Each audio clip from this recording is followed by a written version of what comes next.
오늘 우리에게 주시는 하나님의 말씀입니다. 오늘 우리에게 주시는 하나님의 말씀은 욥기 23장 1절에서 17절 23장입니다.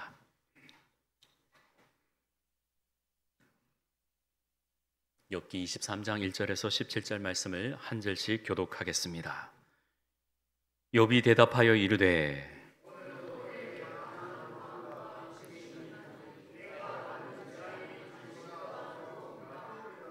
내가 어찌하면 하나님을 발견하고 그의 처소에 나아가랴.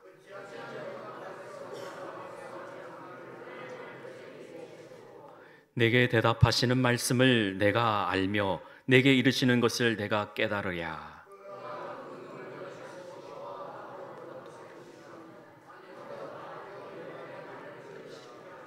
거기서는 정직한 자가 그와 변론할 수 있은즉 내가 심판자에게서 영원히 벗어나리라.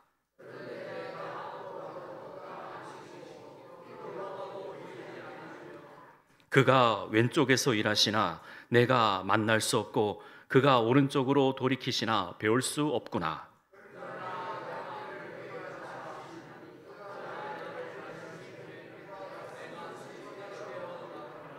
내 발이 그의 걸음을 바로 따랐으며 내가 그의 길을 지켜 치우치지 아니하였고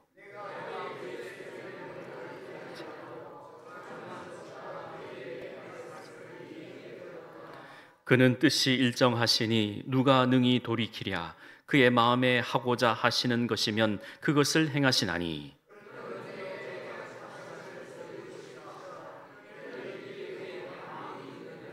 그러므로 내가 그 앞에서 떨며 지각을 얻어 그를 두려워하리라.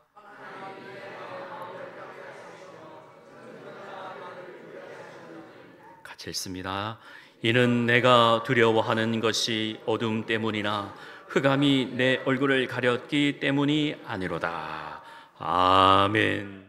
오늘 제목이 순금같이 되어 나오리라, 이 제목입니다.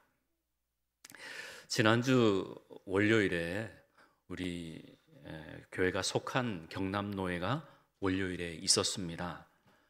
교회가 모여서 이제 노회를 이루고 또 노회가 모여서 총회를 이루지요. 그 총회에 앞서서 이제 노회로 모여서 각 교회마다 하실 일들, 그 사역을 돌아보고 위로하고 격려하는 시간이 바로 노회입니다. 이 노회 가운데 보면 중간쯤에 보면 목사 안수식이 있습니다. 이제 전도사로서 훈련받았던 분이 이제 목사가 되는 그 과정 가운데 이제 목사 안수를 하면서 목사의 목회 사역을 첫 걸음을 떼도록 그런 귀하고 복된 은혜의 시간이 있습니다. 우리 노회에서는 총 7분이 이제 목사님이 되셨는데 그 다음 날 화요일이죠. 부산에 제 아는 전도사님께서 목사님이 되신다고, 목사님 축하해 주세요 오셔서 그래서 부산에 가서 목사님이 되시는 그분을, 여성이십니다, 축하하는 자리에 갔었습니다. 목사 안수식을 거행하게 되면 그 안수식을 하기 전에 예배를 드립니다. 먼저 그 예배는 그 말씀이 강도가 좀 셉니다. 아주 세요. 왜냐하면 그 앉아 계신 분들, 그때 6분이 목사님이 되시는데 얼마나 세게 말씀하시는지 가야교회 박남규 목사님께서 말씀을 하시는데 사도행전 20장 24절 말씀을 가지고 말씀을 증거하십니다. 내가 달려갈 길과 주 예수께 받은 사명 곧 하나님의 은혜의 복음을 증언하는 일을 마치려 하면은 나의 생명조차 조금도 귀한 것으로 여기지 아니하노라. 이 말씀의 본문을 가지고 목사가 되기 전에라는 제목으로 말씀을 전하신 거예요. 첫 번째 말씀이 내가 달려갈 길에, 그러니까 받은 사명이 있어야 된다, 목사는.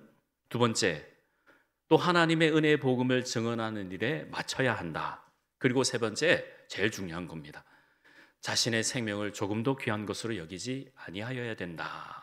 이 세 가지의 말씀을 증언하는데 굉장히 강도가 세었습니다. 그리고 말씀 끝에 하시는 말씀이 혹시 후회할지도 모르니 지금 목사가 되어서 후회할지도 모르니 일어나 밖으로 나가라. 나가라. 문 열고 나가라. 다행스럽게도 아무도 6분 가운데 나가시는 분이 없었습니다. 그리고 거룩하게 목사 아주식을 거행하였습니다. 제가 이 말씀을 드리는 이유는 저도 옛날에 그 시간이 생각이 났고, 제가 우리 교회에 와서 말씀드린 것도 목사 되어가기라는 제목으로 말씀을 증언한 적이 있습니다. 우리는 진행형입니다. 만들어지는 과정이죠. 그러기에 목사 되기 전에 우리가 인생을 살아가면서 어떠한 일에 대해서 아버지가 되기 전에, 어머니가 되기 전에, 그리고 직분을 받기 전에 항상 그 일을 감당하고 나면 후회할 일들이 너무나도 많아요. 살다 보면은 조금 더 내가 노력하면 좋았을 것을, 내가 좀 더 힘을 냈으면 좋았을 것을, 그런 후회가, 그런 참 한탄이 많이 생기게 되어 있습니다. 그때 되면은 위기가 찾아오죠. 어려움이 찾아오죠. 항상 뭘 하기 전에 준비를 한다고 내 나름대로 착실히 어떠한 일들을 대비한다 해도 구멍이 숭숭 뚫리고 또 부족한 부분들이 많이 보이고 생각지도 못한 일들이 너무나도 많이 닥쳐서 넘어지고 쓰러질 때가 많습니다. 생각해 보십시오. 그 코로나가 닥칠 줄 누가 알았겠습니까? 그 전에 메르스, 또 사르 같은 그러한 질병이 다가왔을 때 금방 이겨냈습니다. 그렇게 끝날 줄 알았죠. 그래 너무 우습게 여긴 겁니다. 우리의 인생은 항상 위기가 내 눈앞에 다가와 있습니다. 우리가 책을 보아도 우리 인생 가운데 항상 어떤 일이든지 서론, 본론, 결론이 있습니다. 그리고요, 또 항상 또 기승전결이 있고 5개로 나누면 발단, 전개, 제일 중요한 위기, 절정, 결말이 있습니다. 이 위기라는 것이 우리에게는 늘 도사리고 있다는 겁니다. 위기. 어느 한 책에서 읽었는데 미국 역사상 가장 큰 화재가 일어났던 적이 있는데 유흥업소에서, 보스턴 유흥업소에서 불이 크게 났습니다. 무려 500여 명의 사상자가 발생하게 된 겁니다. 그 가운데 구출된 200명을 린드만 박사님이 상담을 하고 구해주는데 이분들이 나오게 된 것을 정말 감사히 여겼다는 겁니다. 구출받았다는 것에 대해서. 안타깝게도 돌아가신 분들이 있지만 그 사람들의 몫에 대해서 내가 살아야 되겠다라는 그러한 다짐을 보게 되었다는 거죠. 오히려 상담하신 이 린드만 박사님이 위로를 받게 된 거예요. 위기라는 것이 항상 우리 앞에 도사리고 있고 생각지도 못한 일들이 늘 눈앞에 서성거리고 있지만 그 위기 가운데 감사가 있으면은 그 위기를 회복할 수 있다는 것을 알게 되어서 그때 만들어진 말이 위기 개입이라는 말이 만들어졌다고 합니다. 위기 개입 많이 들어보셨죠? 위기가 있을 때, 우리의 삶 가운데 어떤 어려움이 닥칠 때 그때 우리는 어떻게 해야 되는가? 그때 우리는 어떻게 살아내야 되는가? 그래서 우리는 전화위복이라는 말을 종종 쓰곤 합니다. 오늘 본문의 주인공인 욥은 자신의 인생을 정말 한탄하면서 말을 시작합니다. 오늘도 내게 반항하는 마음과 근심이 있다 하면서 내가 받는 재앙이 탄식보다 무겁다 이렇게 이야기를 내고 있습니다. 내게 있어서 이런 받는 재앙과 탄식이 너무나도 무겁고 어렵다. 생각해 보세요. 원래 이분은 잘 아시다시피 의인이라는 칭송을 받았던 분입니다. 이야, 욥 저 사람은 법 없이도 살 사람이야. 주변 사람들을 얼마나 잘 대하는지 정말 모든 사람들이 욥을 칭찬하고 의인이라고 순전하고 하나님을 경외하고 악에서 떠났고 오로지 하나님께 예배드리는 순전한 사람이었다라는 그러한 이야기를 듣게 되었는데 하나님께서 욥을 어마어마하게 칭찬하시다 보니 한번 그를 흔들어 봐라, 절대 안 떠날 걸, 그렇게 하나님께서 칭찬할 정도로 그러한 칭송을 받았던 사람이 하루아침에 모든 것을 다 잃게 되었습니다. 자녀도, 그리고 종들도, 그리고 어마어마한 재산도, 심지어 사랑하는 아내까지 다 떠나고 없어졌다는 겁니다. 왜 나에게 이런 고난과 어려움이 찾아오는가? 왜 나는 하나님을 잘 섬기는데, 나는 하나님을 한 번이라도 범죄하지 않으려고 아등바등 살아가는데 나는 왜 이렇게 어렵고 힘든 일들이 많을까? 그렇게 탄식과 어려움을 하나님께 아뢰는 겁니다. 3절 말씀에 내가 어찌하면 하나님을 발견하고 그의 처소에 나아가랴. 내가 어떻게 해야 하나님을 발견할 수 있을까? 내가 어떻게 해야 하나님을 만날 수 있을까? 이렇게 이야기를 하는 것이죠. 오늘 10절 말씀을 한번 보겠습니다. 제가 읽어보겠습니다. 그러나 내가 가는 길을 그가 아시나니 그가 나를 단련하신 후에는 내가 순금같이 되어 나오리라. 여기서 그러나 이 말이 중요합니다. 학교에서 우리가 국어를 배우면 그러나는 역접이라는 단어입니다. A라는 것과 B라는 이야기 가운데에 그러나가 있으면 완전히 다른 말로 되는 것이죠. 하지만 그런 어려움과 환난이 있지만 그러나 하나님께서 나를 단련하실 것이다. 그리고 나는 순금같이 되어 나오리라. 그렇게 고백하는 것입니다. 순금이라고 말하는 이 히브리어 자하브는 금입니다. 말 그대로 반짝이다라는 뜻입니다. 자하브. 더 상징적인 의미로 나는 하나님을 영화롭게 하겠습니다 라는 뜻을 가지고 있습니다. 그렇다면 오늘 욥을 통해서 우리가 발견해야 될 귀중한 은혜의 내용은 하나님께서 그 어려운 가운데서도, 그 힘든 가운데서도 우리를 홀로 두지 않고 어떻게 해야 내가 순금과 같이 정금으로 나올까 하는 것입니다. 첫 번째 우리가 고백해야 될 것은 나의 가는 길을 오직 아시는 분은 하나님이시다라는 것입니다. 우리가 10절 말씀을 우리의 입술로 한 번 더 고백해 보겠습니다. 시작. 그러나 내가 가는 길을 그가 아시나니 그가 나를 단련하신 후에는 내가 순금같이 되어 나오리라. 아멘. 이 10절의 말씀을 저는 제 표현으로 다시 한 번 더 표현해 보았습니다. 나는 나의 길을 한 치 앞도 내다보지 못합니다. 오직 하나님만 아십니다. 나는 나의 미래를 전혀 알 수 없습니다. 그러나 나의 모든 미래도 하나님께서 붙잡고 계시고 알고 계십니다. 이렇게 풀어보았습니다. 동의하십니까? 나는 한 자도 한 치도 단 한 걸음도 알 수 없지만 하나님께서 다 알고 계십니다.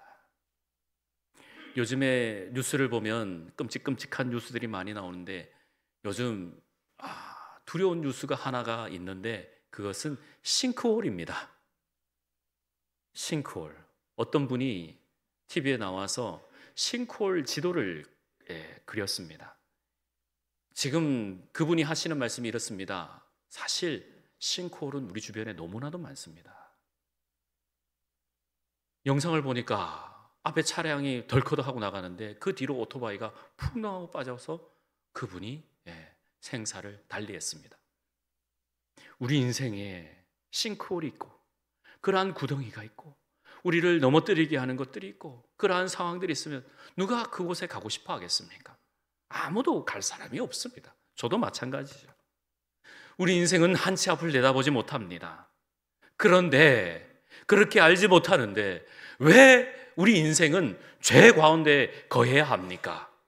한 치 앞도 내다보지도 못하는데 왜 우리가 죄 가운데 살아야 합니까? 특별히 우리 무한교회 모든 식구들은, 모든 권속들은 죄 가운데에 거하지 마십시오. 하나님만 바라보십시오. 오직 하나님께 거하십시오.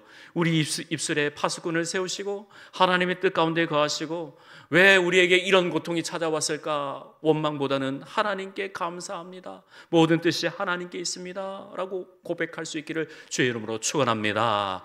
310장 말씀에 보면, 그 찬양 가운데 보면, 하나님의 은혜로 이 쓸데없는 자 왜 구속하여 주는지 난 알 수 없도다. 알 수 없어요. 하나님의 은혜로 왜 나를 구속하여 주는지 알 수 없어요. 내가 믿고 또 의지하면 내 모든 형편 아시는 주님, 늘 돌보아 주실 것을 어떻게 해요? 확실히 아네. 고백하는 겁니다. 확실히 안다. 쓸데없고 부족하고 정말 죄인 중에 계신 나를 하나님께서 왜 구속해 주는지 알 수 없다라는 겁니다. 어떤 한 아이가 아빠 옆에서 있습니다. 지금 아빠는 장작을 패고 있습니다. 장작을 이렇게 패고 있는데 아이가 옆에서 아빠가 장작을 패는 걸 이렇게 보고 있다가 아빠가 이야기합니다. 얘야, 내가 이 장작 팬 것을 옮겨야 되니까 나를 좀 도와줄래? 네, 아빠. 그리고 아이가 손을 이렇게 내밉니다. 아빠가 장작을 아이의 손에다가 올려줍니다. 그리고 아이가 들고 옮깁니다. 옆에서 지나가던 한 사람이 어이구 얘야 너 무겁겠다. 너 무겁겠다. 근데 이 똑똑한 똘똘한 아이가 말합니다. 아니요. 네, 우리 아빠는요. 내가 얼만큼 들지를 알고 계셔요. 저는 충분히 이거 들 수 있어요. 이렇게 이야기를 합니다. 이 이야기가 왜 은혜가 되느냐? 사랑하는 아버지는 이만큼 들 줄 알고 있기 때문에 그만큼의 짐을 주는 것입니다. 주 예수께 받은 사명, 곧 그리스도 예수의 은혜의 복음을 증언하는 일을 마치려 하면은 나의 생명을 조금도 귀한 것으로 여기지 아니하노라.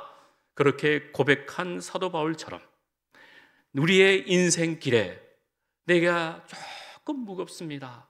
하나님 조금 힘듭니다. 그럴 때 꼭 기억하시길 바랍니다.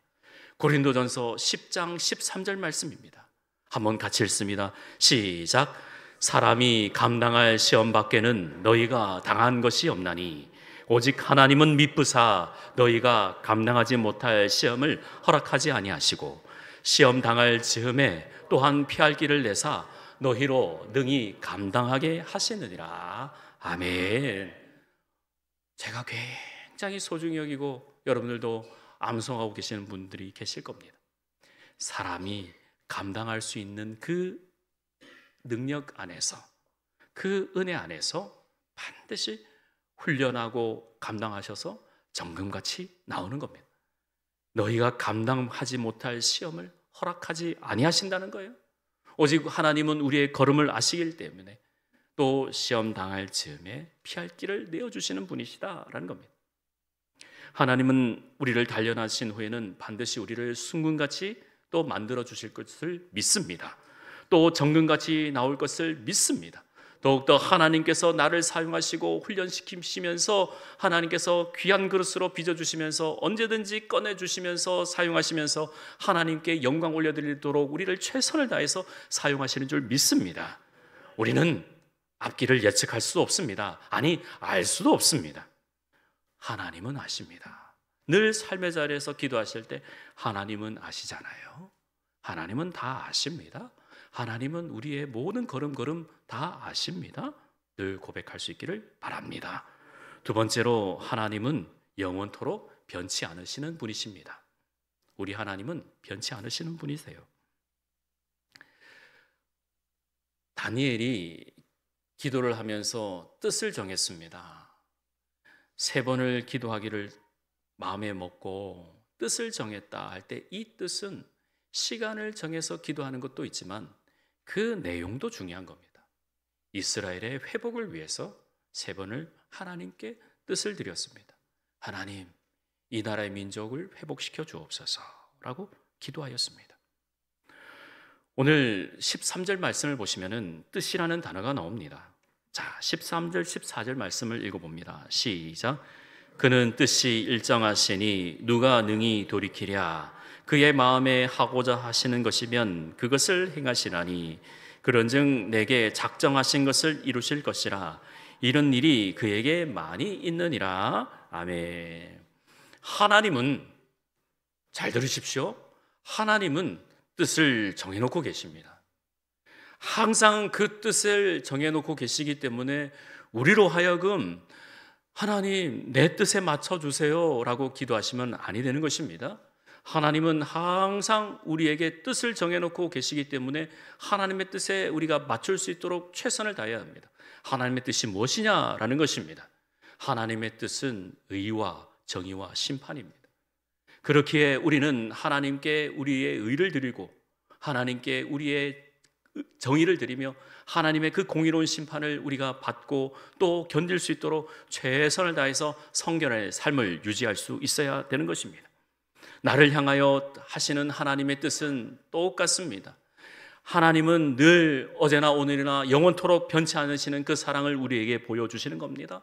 그러기에 우리가 살아가면서 이런저런 일을 당할 때 힘들고 어려워도 하나님의 뜻은 영원토록 변하지 않으시고 늘 그 사랑을 우리에게 베풀어 주시기에 기쁨으로 감사함으로 늘 승리할 수 있기를 바랍니다. 우리가 살아가다 보면요, 어려운 일들 많이 당하죠. 생각지도 못한 일들이 너무나도 막 닥쳐오죠. 교역자 수련회를 하는데 교역자들이 모여서 수련회를 하는데 제가 운전을 하고 그날 이제 태백으로 갔습니다. 태백으로 가는데 태백에 가면 탄관촌이 있고 또 폐광도 있고 참 경치가 좋아요. 그래서 어떤 분이 우리가 이왕 여기 왔는데 근처 예수원이 있습니다. 예수원을 한번 들려봅시다 라고 예수원을 찾아서 이렇게 들어갔습니다. 예수원을 이렇게 찾아 들어가는데 한참 들어갔어요. 근데 예수원은 그냥 일반인들이 들어갈 수가 없어요. 일반인들은 거기는 수도하는 곳이라서 그래 밖에서 이렇게 보는데 그 나오신 분이 이야기를 합니다. 좋은 이야기를 해주시더라고요. 여러분, 우리가 낙심하고 가는 것을 불쌍히 여기셨는지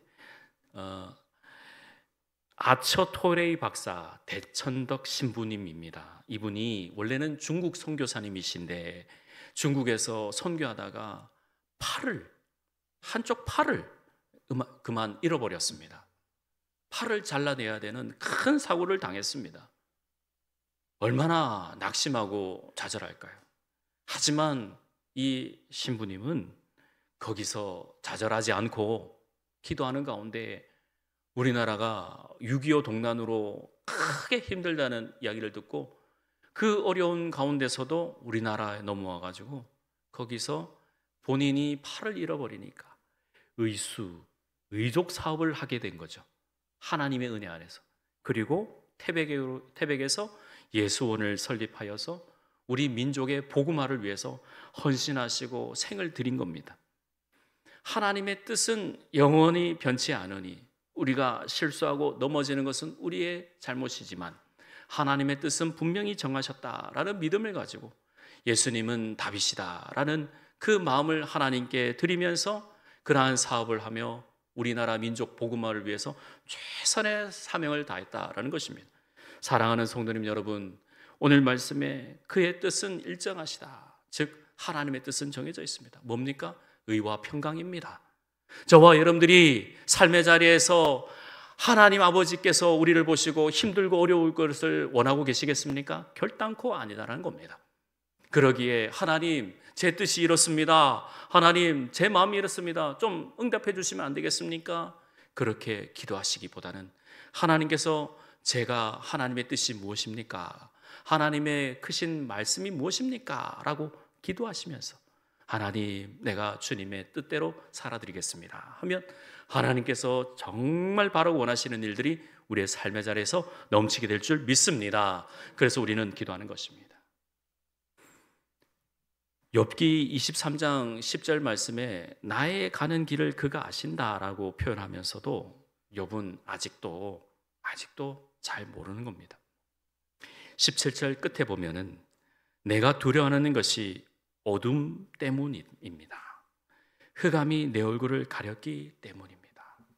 그렇게 고백하면서 이 상황 가운데에 아니다 하면서 24장에 보면은 이렇게 고백합니다. 제가 읽어보겠습니다. 어찌하여 전능자는 때를 정해놓지 아니하셨는가? 그를 아는 자들이 그의 날을 보지 못한다. 여전히 수렁 가운데 있습니다, 욥은. 그러나 욥은 결단코 하나님을 떠나지 않았습니다. 결단코 하나님께 나는 잘 모르겠습니다. 내가 왜 이렇게 환난을 닥치고 어려움을 닥칩니까? 내 얼굴을 가리고 내 상황을 어둡게 하고 이것 때문은 아닌 것은 알지만 나는 여전히 하나님을 떠나야 되는 그 절벽한 그 선까지 가 있다. 그렇게 고백하면서 24장 2절에 어떤 사람은 땅의 경계표를 옮겼다. 이렇게까지 표현을 하고 있습니다. 하지만 욥은 결국에 욥기서 42장 끝에 5절 말씀에 보면 내가 주께 대하여 귀로 듣기만 하였사옵더니 이제는 내가 눈으로 주를 보았나이다. 이렇게 고백합니다. 하나님께 결코 떠나지 아니할 때는 늘 하나님께서 응답해 주신다라는 겁니다. 사랑하는 여러분, 제가 지난주 있었던 이야기를 좀 드리겠습니다. 간단한 이야기인데 어느 목사님 이야기를 하다가 교회를 옮긴다. 그래서 계신 지 얼마 됐습니까? 얼마 안 됐습니다. 이렇게 이야기하더라고요. 그래서 제가 나이도 좀 젊고 해서 좀 연세가 작으니까 제가 감히 이야기합니다. 목사님, 이제 옮기실 때 사역을 보고 내가 청소년 사역하겠다, 청년 사역하겠다 그렇게 옮기지 마시고 그곳에 가셔서 담임 목사님이 평가하실 때 인격적이다라고 딱 여겨지시면 목사님을 닮으십시오. 목사님을 닮아야 그 목사님의 사역이 보입니다. 그 목사님의 수족이 되어 주십시오. 그 목사님의 마음이 되어 주십시오. 목사님의 발이 되어주고 목사님의 그 마음이 되어 주십시오. 그러다 보면 목사님의 사역이 보입니다. 그리고 항상 어려움이 있고 힘듦이 있어도 기도하십시오 라고 감히 이야기했습니다. 우리 예수님께서는 너희는 나를 배우라, 너는 나를 배우라 이렇게 말씀하셨어요. 우리가 어떤 일을 보고 거기에 덤벼들면 실망하고 낙심합니다. 하지만 내가 우리 장로님 닮아야 되겠습니다. 내가 우리 권사님 닮아야 되겠습니다. 내가 우리 집사님 닮아야 되겠습니다. 그러면 교회에 사랑이 넘칩니다. 서로가 존경이 일어나고 존중이 일어나며 서로가 서로를 위해 배려가 일어나고 서로가 사랑이 부릴 듯 일어납니다. 너희는 나를 본받으라, 나를 본받으라. 예수님께서 하신 말씀입니다. 예수님을 깊이 닮으시길 바랍니다. 예수님을 깊이 묵상하시길 바랍니다. 예수님을 닮으시고 예수님께 가면 그곳에 답이 있고 예수님께 가면 그곳에 길이 있고 예수님께 가면 진리가 있고 예수님께 가까이 가면 생명이 있습니다. 예수님을 닮으십시오. 지금 욥은 하나님을 닮아가는 과정입니다. 그 과정 가운데 고백을 하면서 나의 가는 길을 그가 아신다라고 선언을 하는 것입니다. 그러나 돌이켜보면 이쪽으로 보면 여전히 수렁 같은 그 상황 가운데 언제 회복해 주실지는 모르지만 내가 단련된 후에 순금과 같이 정금과 같이 순도 100%의 금이 되어 반짝반짝 빛날 것이다 라고 고백하는 것입니다. 말씀을 정리합니다. 찬송가 305장 보면 나 같은 죄인 살리신 주 은혜 놀라와 라를 작곡한 존 뉴튼 목사님이 있습니다. 아시는 바대로 이 목사님은 원래 목사님 되기 전에 노예를 붙잡아서 팔았던 그러한 아주 못된 사람이었습니다. 하지만 하나님의 은혜로 찬송가 가사같이 나 같은 죄인 살리신 주 은혜 놀라와 할 정도로 그 큰 은혜를 받고 목사님이 되셔서 많은 영혼을 구원한 그 목사님이 되셨는데 이분이 은혜를 받았던 큰 계기가 바로 존 버년이 쓴 철로 역정을 읽으시고 하나님께로 하나님의 크신 사역을 하게 되었다라는 겁니다. 존 버년의 철로 역정은 어디서 출간이 되었냐면 존 버년 목사님이 감옥에 갇혀 있을 때 말로 다 못할 그런 핍박과 환난으로 사역하지 말라고 주변 사람들이 존 버년 이 목사님을 가둬놓고 있을 때 나는 이 자리에서 무엇을 해야 될까? 하나님, 내가 이렇게 사역을 못하도록 하는데 나는 무엇을 해야 됩니까? 할 때 무려 12년 동안 쓴 책이 바로 철로 역정이다라는 겁니다. 우리의 상황과 모든 환경이 사방에 우겨쌈을 당하여도 우리가 죽지 않고 낭망하지 아니할 것은 하나님께서 우리를 건져주실 것을 믿고 감사하기 때문에 우리가 살아가는 것입니다. 내가 눈을 들어 산을 보고, 내가 눈을 들어 하늘을 바라보고, 내가 눈을 들어 영광 중에 계신 보좌 우편에 계신 주님을 바라보며 내가 좀 더 주님을 닮아가겠다라고 우리가 다짐할 때 성령 하나님께서 우리의 형편과 상황을 돌이켜보시고 회복시켜 주시고 다시 일으켜 주시고 위기 가운데서 건져주실 줄 믿습니다. 늘 이러한 마음을 가지고 오늘도 순금이 되어 하나님께 영광 올려드리는 우리 무한교회 모든 성도 될 수 있기를 주의 이름으로 축원합니다. 기도하겠습니다. 하나님 아버지, 우리가 주님을 닮아가고 또 작정하신 것을 반드시 이루시는 하나님 앞에 늘 뜻을 드리고 마음을 드리고 성품을 드릴 수 있도록 성령 하나님께서 함께 해주시고 인도하옵소서. 모든 것 주께 의탁합니다. 예수님의 이름으로 기도합니다. 아멘.